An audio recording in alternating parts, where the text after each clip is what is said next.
अभी सत्ता और विपक्ष के साथियों द्वारा दिल्ली में नई आबकारी नीति पर चर्चा में काफ़ी कुछ कहा गया। किसी ने ईमानदारी की भी बात की, अजय महावर जी ने कुछ जिक्र किया, कोई शायरी पढ़ी। मैं यहीं से बात शुरू करना चाहता हूं कि ईमानदारी का दाम दिल्ली की जनता जानती है, जिनको एक ईमानदार मुख्यमंत्री मिल गया है, इसलिए ईमानदारी के दाम दिल्ली की जनता जानती है। अध्यक्ष महोदय, देश में लिकर पॉलिसी के दो मॉडल हैं। एक मॉडल है जहां शराब अलाउ की जा रही है बेचना, और एक जहां बैन की हुई है। बैन वाले में गुजरात है, कई और राज्यों के भी नाम लिए गए यहाँ पे। गुजरात में आप राजस्थान बॉर्डर पे चले जाओ, महाराष्ट्र बॉर्डर पे चले जाओ, मध्य प्रदेश बॉर्डर पे चले जाओ, मतलब वहां बच्चा बच्चा जानता है किस तरह से इलीगल शराब पूरे गुजरात में जा रही है। आप गुजरात में चले जाओ, इलीगल शराब मिल जाएगी आपको वहां पे। तो जो 10,000 करोड़, गुजरात के लोग बताते हैं, मैं तो गुजरात में भी गया पीछे, कि जी 10,000 करोड़ रुपए का जो रेवेन्यू गुजरात सरकार को मिलना चाहिए था, वो तथाकथित शराबबंदी के नाम पर भारतीय जनता पार्टी और उनके ठेकेदार कमा रहे हैं, सबके सिस्टम के साथ मिलकर। बिहार में भी बैन है, उसके बारे में सुप्रीम कोर्ट के माननीय चीफ जस्टिस साहब ने हाल में टिप्पणी की थी, मैं उस पर ज्यादा कोई टिप्पणी करना नहीं चाहता। मैं दिल्ली की बात करूंगा। दिल्ली की पुरानी आबकारी नीति, जैसा सत्येंद्र जैन जी ने कहा, पिछले 6-7 साल से हमने काफी रिफॉर्म किए उसमें, रेवेन्यू के पॉइंट ऑफ व्यू से भी, रिफॉर्म के पॉइंट ऑफ व्यू से भी, जनता के पॉइंट ऑफ व्यू से भी। खुलेआम जब 2015 में आए थे तो खुलेआम शराब पीने का बहुत प्रचलन था, कई ऐसे ठेके बंद कराए,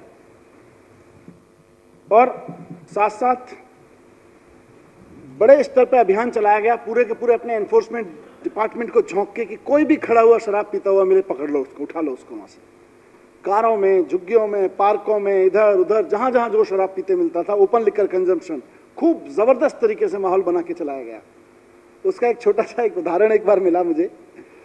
कोई नोएडा से आए थे, तो बोले यार, जानकारी थे, वो किसी जानकार के जानकार थे, उसने मेरे जानकार से पूछा, यार ये दिल्ली में मनीष सिसोदिया जी ने, अरविंद केजरीवाल जी ने इतना मुश्किल कर दिया है शराब पीना, कार में बैठ के तो शराब पी नहीं सकते, उसके लिए नोएडा जाना पड़ता है। तो बहरहाल, लेकिन कुछ बुनियादी खामियां थी उस पॉलिसी में। कुछ चीजों को हमने शुरू में ईमानदार राजनीति की वजह से, और कुछ विजन की वजह से, कुछ रिफॉर्म की वजह से, कुछ अच्छे ऑफिसर्स को लगा के उस दौरान में ठीक किया। एक में इसलिए क्योंकि सदन के रिकॉर्ड में भी रहे, क्योंकि काफी पॉलिसी पे चर्चा हुई है, अंदर भी और बाहर भी। 15 में हमने एक सिस्टम बनाया सर। ये जो एक्साइज इंस्पेक्टर्स होते हैं, उनको 15 से पहले ठेके मिले होते थे कि भाई ये वाला मार्केट तेरा, और इससे उगाही ऐसे आएगी, चेन बनी हुई थी, और सबकी अपनी सेटिंग थी, कोई किसी को गलत सलत को कोई पकड़ता नहीं था, थोड़ा बहुत रेवेन्यू आता रहता था। तो 15 में हमने कहा कि नहीं, इंस्पेक्टर्स जो है ना, ये इनके परमानेंट नहीं होने चाहिए, इनके जोन हमने रोटेट कर दिया कि भाई सुबह उठ के तुम्हें पता चलेगा कि आज तुम किस जोन में जाओगे चेकिंग करने, और कल सुबह उसमें नहीं जा रहे होगे, कहीं और जा रहे होगे, परसों कहीं और जा रहे होगे। जब तुम एक्साइज इंस्पेक्टर हो तो चारों तरफ चेकिंग करो ना, एक ही जगह का ठेका क्यों लेते हो? केवल उस छोटे से रिफॉर्म से, 2015 में हमने कोई बड़े रिफॉर्म नहीं किए थे, हम समझ रहे थे चीजों को कि एक्साइज का पूरा वो, लेकिन ये ईमानदारी का एक रिफॉर्म था कि भैया हमें नहीं चाहिए इंस्पेक्टर की पोस्टिंग का, हमें नहीं पैसा चाहिए था। मैं तुम्हारी पोस्टिंग कहाँ कैसे हुई, पहले पोस्टिंग जोन के हिसाब से होती थी, जिस इलाके में ज्यादा पैसा उस इलाके का ज्यादा इंस्पेक्टर खरीदता था लेके पोस्टिंग। हमने कहा बंद किया, रोज तुम्हारी पोस्टिंग होगी नई, और रोज तुम्हारा सबका जगलिंग होती रहेगी, तुमको भी नहीं पता अगले दिन तुम कहां जाओगे, और हमको भी नहीं पता। उस तरह का सिस्टम बनाया। तो 2014-15 में दिल्ली सरकार का एक्साइज रेवेन्यू था 3400 करोड़ रुपए, और केवल इस ईमानदारी की पॉलिसी की वजह से शराब उतनी बिक रही थी, ऐसा नहीं कि शराब ज्यादा बिकी, केवल उस चोरी को एक छोटे से प्रयोग के रोकने से 3400 करोड़ रुपए से 4238 करोड़ रुपए हो गया अगले साल। सीधे 600 करोड़ रुपए, 838 करोड़ रुपए लगभग सीधे बढ़ गया, केवल इतने भर प्रयोग से कि इंस्पेक्टर्स की जो तैनाती होती थी उस धंधे को बंद करके अब इंस्पेक्टर हर जगह का इंस्पेक्टर होगा। कल हो सकता है मैं बेईमान गया हो, आज ईमानदार चला जाएगा, कल वाले की बखिया उधेड़ देगा हो। सबके हाथ काट दिए हमने। इन्होंने खूब कोशिश की कि एक्साइज में रिफॉर्म ना हो। जैसा सत्येंद्र जी ने कहा, हमने भी कई प्रयोग करने की कोशिश की। हमने बॉन्ड्स का, बहुत टेक्निकल हो जाएगी बात, बॉन्ड्स वगैरह के पे इंस्पेक्टर होता था, वहां से सिस्टम्स को खत्म किया। तो धीरे धीरे जो रिफॉर्म हुए, जितना पुरानी पॉलिसी के आधार पे उसको रिफॉर्म करके ठीक किया जा सकता था, उसमें हमने 3400 करोड़ रुपए से 5200 करोड़ रुपए रेवेन्यू पहुंचा दिया 4 साल में, 3 साल में। 2018 में हो गया था 5200 करोड़ रुपए। लेकिन अब एक्साइज पॉलिसी में उससे ज्यादा वो नहीं था कि भाई अब तो कुछ लीकेज तो इसमें परमानेंट है, और बहुत कहीं कहीं से किसी सेगमेंट से मैं कहूंगा तो फिर वो हो जाएगा नगर निगम और पुलिस जिसके कब्जे में है, उस पॉलिटिकल सेगमेंट से सीधे सीधे संरक्षण में चल रहे हैं। उनको बंद करना है तो फिर पॉलिसी पूरी बदलनी पड़ेगी। तो ये करके हमने, जो सोमनाथ जी ने जिक्र किया काफी लंबा, कैसे विस्तार से, कि कैसे कैसे पॉलिसी बनाई, मैं उस पर नहीं जाऊंगा। लेकिन इसका मकसद क्या था और हासिल क्या हो रहा है, और नई पॉलिसी से दिल्ली में बदला क्या है। अध्यक्ष महोदय, पुरानी पॉलिसी में दिल्ली में शराब की दुकान एक न्यूसेंस हुआ करती थी। आज वो जमाना चला गया। आज दिल्ली में शराब की दुकान न्यूसेंस नहीं है, माहौल बदल गया है। शराब की दुकान की खिड़की जो है वो सड़क पे खुलती थी और उस पे लोग लगे रहते थे, लदे पिदे रहते थे। एक छोटी सी दुकान हो जाती थी, 100 फीट की दुकान भी हो जाती थी, 150 फीट की दुकान भी थी, और ये गली मोहल्लों में खुली हुई थी सारी, जिस गली मोहल्लों की बात कर रहे हैं। पर वो बड़े संरक्षण में खुली हुई थी, क्योंकि गली मोहल्ले में ही मिलती है 100 फीट की दुकान। हमने कहा नहीं, अब ये सामने लाइन नहीं लगेगी, नियम बना दिया। नई पॉलिसी में अब नियम हो गया है कि शराब की दुकान कोई भी खुलेगी तो सड़क की तरफ उसका कोई काउंटर नहीं होगा, सेल काउंटर। वो सीन नहीं चाहिए भाई अब दिल्ली में, वो न्यूसेंस सीन नहीं चाहिए। आज वो सड़क पे खुलते हुए काउंटर और उनके पीछे लदे पिदे हुए लोग आज दिल्ली में बीते जमाने की बात हो गई है। आज नहीं हो रहा, नई पॉलिसी में नहीं हो रहा। पुरानी पॉलिसी में शराब की दुकान के बाहर ठेला लगता था, आसपास खूब कई सारे ठेले चिप्स लेके खड़े हो जाते थे, अंडे लेके खड़े हो जाते थे, और एमसीडी और पुलिस के संरक्षण में खड़े होते थे। हफ्ता मिलता था, उनसे बेचारे ठेले वालों से भी हफ्ता वसूलते थे। और वहीं बारशाला चलती थी, जिसको हमने बंद कराने की खूब कोशिश की, अपने एक्साइज डिपार्टमेंट से, एनफोर्समेंट से रेड डाल के जितना करा सकते थे। वो बारशाला अब अवैध हो गई है, अब वो बीते जमाने की बात हो गई है। शराब की दुकान के आसपास कोई ठेला अगर खड़ा हुआ तो ठेकेदार की गर्दन नाप दी जाएगी। अब ठेकेदार चाहे सिक्योरिटी ऑफिसर रखे, कैमरा लगाए, जो करे, लेकिन शराब की दुकान के आसपास अगर कोई न्यूसेंस वैल्यू होती है, अगर वहां कोई ठेला खड़ा होता है जिस पर शराब पी जाती है, कोई ऐसी चीज खुलती है, आज शराब की नई पॉलिसी में, तो नई आबकारी नीति में न्यूसेंस खत्म हो गई, नॉनसेंस जो वैल्यू थी उसकी वो खत्म हो गई। ये लोग उसका विरोध कर रहे हैं, होना चाहिए, नॉनसेंस वैल्यू तो होनी चाहिए थी। शराब की पुरानी पॉलिसी के पक्षधर हैं ये लोग। शराब की दुकान की खिड़की के पक्षधर हैं, क्योंकि नई पॉलिसी में खिड़की बंद हो गई है। लदे पिदे लोग खड़े रहते थे काउंटर पे, इनको अच्छा लगता था, उसके पक्षधर हो रहे हैं। ठेले के पक्षधर हैं, क्योंकि बाहर एमसीडी और पुलिस को हफ्ता मिलता था, और ऑफकोर्स उनसे इनको कमीशन आता होगा। ये सब बीते जमाने की बात हो गई। इल्लीगल दुकानें खूब सारी थी, मैं आऊंगा डेटा पर। खूब सारी इल्लीगल दुकानें थी, किसी ने 2000 भी बोला, मैं भी डेटा दूंगा आगे आके। इतनी इल्लीगल दुकानें थी, ये तो 2000 कह रहे हैं, कहीं मेरे साथियों ने कहीं ने कहा, इन्होंने भी कुछ कुछ कहा। मेरे पास रिकॉर्ड है अध्यक्ष महोदय, 3977 दुकानें तो हमने बंद कराई हैं, पकड़ पकड़ के, धर पकड़ के, और इन लोगों के साथ। भगवान का शुक्र है कि ये इल्लीगल दुकानों की वजह से हुज ट्रेजेडी नहीं हुई, नहीं तो इनके मास्टर प्लान और इनकी प्रिय पुरानी आबकारी पॉलिसी, उसकी वजह से दिल्ली में हुज ट्रेजेडी भी हो सकती थी। रेवेन्यू का लॉस तो काफी लोगों ने जिक्र किया, मैंने भी थोड़ा सा बताया। रेवेन्यू का लॉस तो हो ही रहा था। सरकार को अब पुरानी पॉलिसी में लेटेस्ट ईयर में, बेस ईयर जिसको हम कहते हैं, 6000 करोड़ रुपए मिल रहा था। अब 9,500 करोड़ से ज्यादा सरकार को रेवेन्यू मिलेगा। ये लोग इसका विरोध कर रहे हैं कि सरकार को क्यों मिल रहा है, ये तो कहीं और मिलना चाहिए था, पहले कहीं और जाता था। दुकानों की संख्या 850 थी, 849, उसको बढ़ाया नहीं। पुरानी पॉलिसी कहती थी कोई भी अप्लाई कर दो, उसको दुकान मिल जाएगी। अब ये विरोध कर रहे हैं। एक ही मॉल में, ओम प्रकाश जी की और आपके भी विधानसभा के बाजू में ओम प्रकाश जी की विधानसभा, मेरी विधानसभा भी उसकी भुक्तभोगी थी। मॉल से जहां 15-15, 20-20, एक ही वार्ड में 27 दुकानें खुलवा रखी थी नई पुरानी पॉलिसी में। एक ही वार्ड में 27 दुकानों के पक्षधर हैं। ये कह रहे नहीं नहीं वो चलने दो, अच्छी पॉलिसी थी, एक ही वार्ड में 27 दुकानें अच्छी थी, उनको चेंज करना ठीक नहीं है। ये मास्टर प्लान की बात कर रहे हैं। 80 वार्ड में से, अध्यक्ष महोदय, पुरानी पॉलिसी में दिल्ली में 80 नगर निगम वार्ड्स में से एक में भी 80 वार्ड ऐसे थे जहां एक भी दुकान नहीं थी और 45 ऐसे थे जहां केवल एक एक दुकान थी। 2016 से अरविंद केजरीवाल जी ने नई दुकानें नहीं खुलनी दी दिल्ली में। आज उनको सबको बंद करा के नियम बना दिया गया कि ये 50 फीट 100 फुट की दुकान नहीं चलेंगी, कम से कम 500 फीट की दुकान होना लाजमी है। अब ये इसका विरोध कर रहे हैं। बोले वही गली मोहल्लों की छुटकी 50-50 फीट वाली दुकान अच्छी लगती थी हमको, तो ये नई पॉलिसी की दुकान तो खराब है जी। 127 दुकानें जब नया मास्टर प्लान लागू किया गया उसके बाद से माननीय एलजी साहब से परमिशन ले लेके पुरानी पॉलिसी में लगातार चलती रही और उनमें से 51 तो अभी 15 नवंबर तक चली है। अब ये विरोध कर रहे हैं। सीसीटीवी लगाएगा दुकान वाला नई पॉलिसी में, सिक्योरिटी रखेगा, आसपास ओपन लिकर नहीं होने देगा, ये उसका विरोध कर रहे हैं। 58% दिल्ली में, रिकॉर्ड पे कह रहा हूं, 58% दिल्ली में कोई दुकान नहीं थी या अनसर्व्ड था, अंडरसर्व्ड था, एक दुकान पूरे वार्ड में।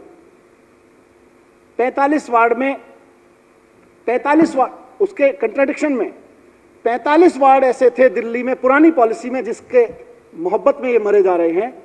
45 वार्ड में 850 में से आधी दुकानें केवल 45 वार्ड में होती थी। ये थी पुरानी पॉलिसी, इसको बदला है हमने जिसकी मोहब्बत में ये मरे जा रहे हैं। अध्यक्ष महोदय,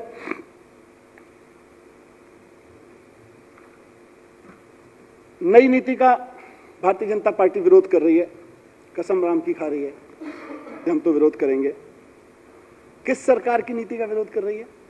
अरविंद केजरीवाल जी की सरकार की नीति का विरोध कर रही है। उस सरकार की नीति का विरोध कर रही है जिसने 2016 से दिल्ली में शराब की नई दुकानें नहीं खुलने दी, पुरानी पॉलिसी में भी नहीं खुलने दी थी, उसका विरोध कर रही है। उस पॉलिसी का विरोध कर रही है, उस सरकार की पॉलिसी का विरोध कर रही है जिसने दिल्ली में एक्साइज का रेवेन्यू 6000 करोड़ से बढ़ा के 9500 करोड़ रुपए कर दिया। उस सरकार की पॉलिसी का विरोध कर रही है भारतीय जनता पार्टी जिसमें एक मॉल में 17-17, 20-20 दुकानें खुलने की परमिशन थी। आज नई पॉलिसी में एक मॉल तो छोड़ दीजिए, एक वार्ड में भी कोई 27 दुकान नहीं खोल सकता। ये हमारी नई पॉलिसी है। और कौन कर रहा है विरोध? कौन कर रहा है? भारतीय जनता पार्टी विरोध कर रही है। इनका रिकॉर्ड क्या है? इनका शराब के मामलों में, शराब के बेचने के मामलों में जहां जहां इनकी सरकारें रही हैं और कितना ये दुकानें खोलते हैं। भारतीय जनता पार्टी की जरा लिकर पॉलिसी, ये मैंने अरविंद केजरीवाल जी की लिकर पॉलिसी की बात की अभी, आम आदमी पार्टी की। अब मैं जरा भारतीय जनता पार्टी की लिकर पॉलिसी की भी एक बानगी सदन में रख देता हूं। बेंगलोर, भारतीय जनता पार्टी की सरकार है वहां पे। बेंगलोर शहर में वहां की पॉपुलेशन है 1,93,00,000, 1.93 करोड़ पॉपुलेशन है। 1,93,00,000 लोगों पर भारतीय जनता पार्टी ने बेंगलोर में 1800 शराब की दुकानें खोल रखी हैं। यानी कि 10,750 लोगों पर, हर 10,750, लगभग 11,000 बोल दीजिए, हर 11,000 लोगों पर बेंगलोर में भारतीय जनता पार्टी ने एक शराब की दुकान खुलवा रखी है। बेंगलोर में इन्होंने, मुंबई में, नगर निगम में भी दे रहे हैं, सत्ता में भी रहे हैं। 1.23 करोड़ पॉपुलेशन पे 1200 दुकानें हैं, वहां भी 10,200 लोगों पर एक शराब की दुकान है। गुड़गांव, इनका रेवेन्यू काफी इफेक्ट हुआ है उससे। असली चोट तो वहीं से लगी है कि माफिया के लिंक तो वहीं से थे। आ रहा हूं। गुड़गांव भारतीय जनता पार्टी द्वारा शासित शहर, 8.86 लाख पॉपुलेशन और शराब की दुकानें 480, यानी कि हर 1845, लगभग 2000 लगा लो, 1845 या 2000 लोगों पर एक शराब की दुकान चलाती है भारतीय जनता पार्टी, गुड़गांव में चलाती है।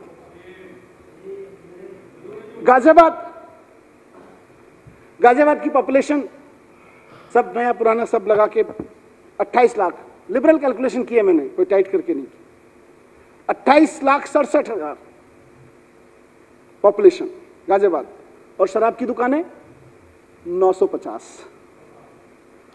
यानी कि 2,947, हर 2,900, 3,000 मान लीजिए, हर 3,000 लोगों पर भारतीय जनता पार्टी गाजियाबाद में एक शराब की दुकान चलवाती है। नोएडा 8,20,000 लोग पॉपुलेशन, सिटी की पॉपुलेशन, डिस्ट्रिक्ट की बात नहीं कर रहा, 532 शराब की दुकानें चलाती है, हर 1541 लोगों पर एक शराब की दुकान भारतीय जनता पार्टी ने खोल रखी है नोएडा में। हर 1541 लोगों पर नोएडा में एक शराब की दुकान, हर 2947 लोगों पर गाजियाबाद में एक शराब की दुकान, हर 2000 लोगों पर गुड़गांव में एक शराब की दुकान, हर 10,000 लोगों पर मुंबई में एक शराब की दुकान, हर 10,700 लोगों पर बेंगलोर में एक शराब की दुकान, और पूरे हरियाणा को देखें, इनका राज्य है, भारतीय जनता पार्टी का शासन है, 2,73,00,000 लोगों की पॉपुलेशन है, 2600 दुकानें हैं, यानी कि 10,000 पर एक दुकान, हर 10,000 लोगों पे एक दुकान खोलते हैं, 2,000 लोगों पे एक दुकान खोलते हैं, 10,000 लोगों पे एक दुकान खोलते हैं। दिल्ली 2.5 करोड़ की पॉपुलेशन, 849 शराब की दुकानें हैं, 29,400 लोगों पर एक शराब की दुकान एवरेज आती है। बताइए शराब की नीति कहां की अच्छी है, कौन सी शराब लग रही है? अब बताइए, जहां 2,000 लोगों पे एक एक शराब की दुकान खोल रखी है, 10,000 लोगों पे खोल रखी है, 3,000 लोगों पे खोल रखी है, 2,500 लोगों पे एक शराब की दुकान भारतीय जनता पार्टी ने खोल रखी है। शराब की नगरी वो हुई, या शराब की नगरी वो हुई जहां अरविंद केजरीवाल जी की सरकार ने 2016 से ये आंकड़ा मेंटेन करके रखा हुआ है कि 849 से एक भी शराब की दुकान फालतू नहीं होगी, और अगर उसको कैलकुलेट करके देखें तो लगभग 30,000 लोगों पे एक शराब की दुकान, और ये कहते हैं शराब की नगरी बना दी। क्या ढोंग रचते हैं, कहते हैं शराब पीने की उम्र कम कर दी, बच्चों को बिगाड़ेंगे।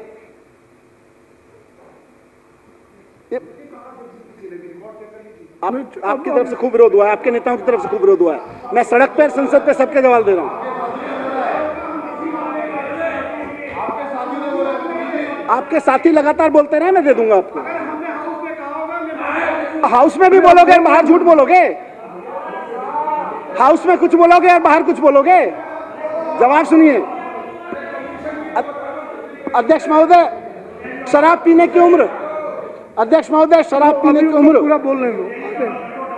नोएडा में भारतीय जनता पार्टी की शराब नीति कहती है कि 21 साल का लड़का शराब पी सकता है, गुड़गांव फरीदाबाद में कहती है कि 21 साल का पी सकता है, जम्मू कश्मीर में इनकी सरकार है, लद्दाख में इनकी सरकार है, कर्नाटक में इनकी सरकार है, गोवा में इनकी सरकार है, हिमाचल प्रदेश में इनकी सरकार है, सिक्किम में इनकी पार्टी की सरकार है। 18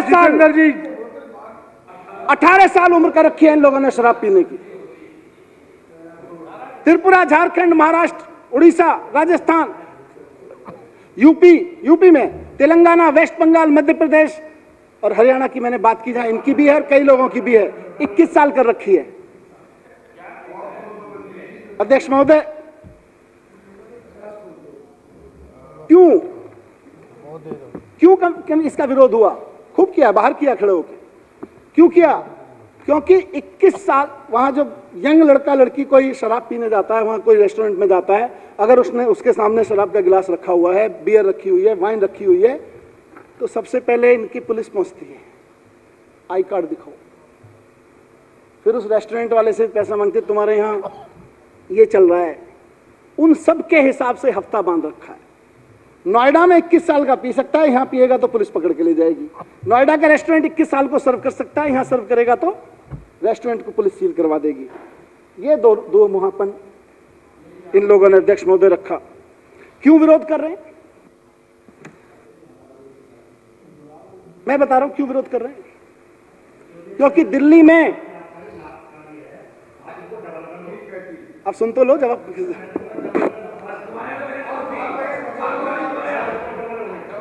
अध्यक्ष महोदय, अब आबकारी नीति पर चर्चा की है तो जवाब सुन लो। भाई साहब सुन लो, मैंने कहा था बहुत भारी पड़ेगा जवाब, हाथ जोड़ने लगे। मैंने कहा था बहुत भारी पड़ेगा जवाब, भारी पड़ रहा है। अध्यक्ष महोदय, क्यों विरोध कर रहे हैं? क्यों विरोध कर रहे हैं? क्योंकि एक्साइज डिपार्टमेंट ने अरविंद केजरीवाल जी के नेतृत्व में पिछले 5 साल का रिकॉर्ड में दूं तो 3,977 इलीगल शराब के ठेके दिल्ली में बंद कराए हैं। इसलिए विरोध कर रहे हैं और इसलिए बता रहा हूं। और उनमें से इन 3,977 इलीगल ठेके जो इनके संरक्षण में, इनकी पुलिस के संरक्षण में, इनके एमसीडी के संरक्षण में चल रहे थे, उनमें से ज्यादातर ठेके उन्हीं 80 वार्ड्स में थे जिनकी दुहाई अभी दे रहे हैं। इनकी डेटा दे रहा हूं, अखबारों पे नहीं चलता हूं। अध्यक्ष महोदय, 4,000 लोग अरेस्ट किए केजरीवाल जी के नेतृत्व में सरकार ने। 2059 व्हीकल सीज किए जिसमें ये लोग और इनके गुर्गे इलीगल शराब ला रहे थे। कल सड़क पे खड़े दुखी हो रहे थे इनके लोग। और 15,52,855 बोतल इलीगल शराब इनके लोगों के द्वारा दिल्ली में बेची जाती पकड़ी गई। इनको अरेस्ट किया गया। इसलिए इनको दिक्कत हो रही है कि ये नई शराब नीति में तो ये गड़बड़ हो गई, अब ये धंधा कैसे चलेगा।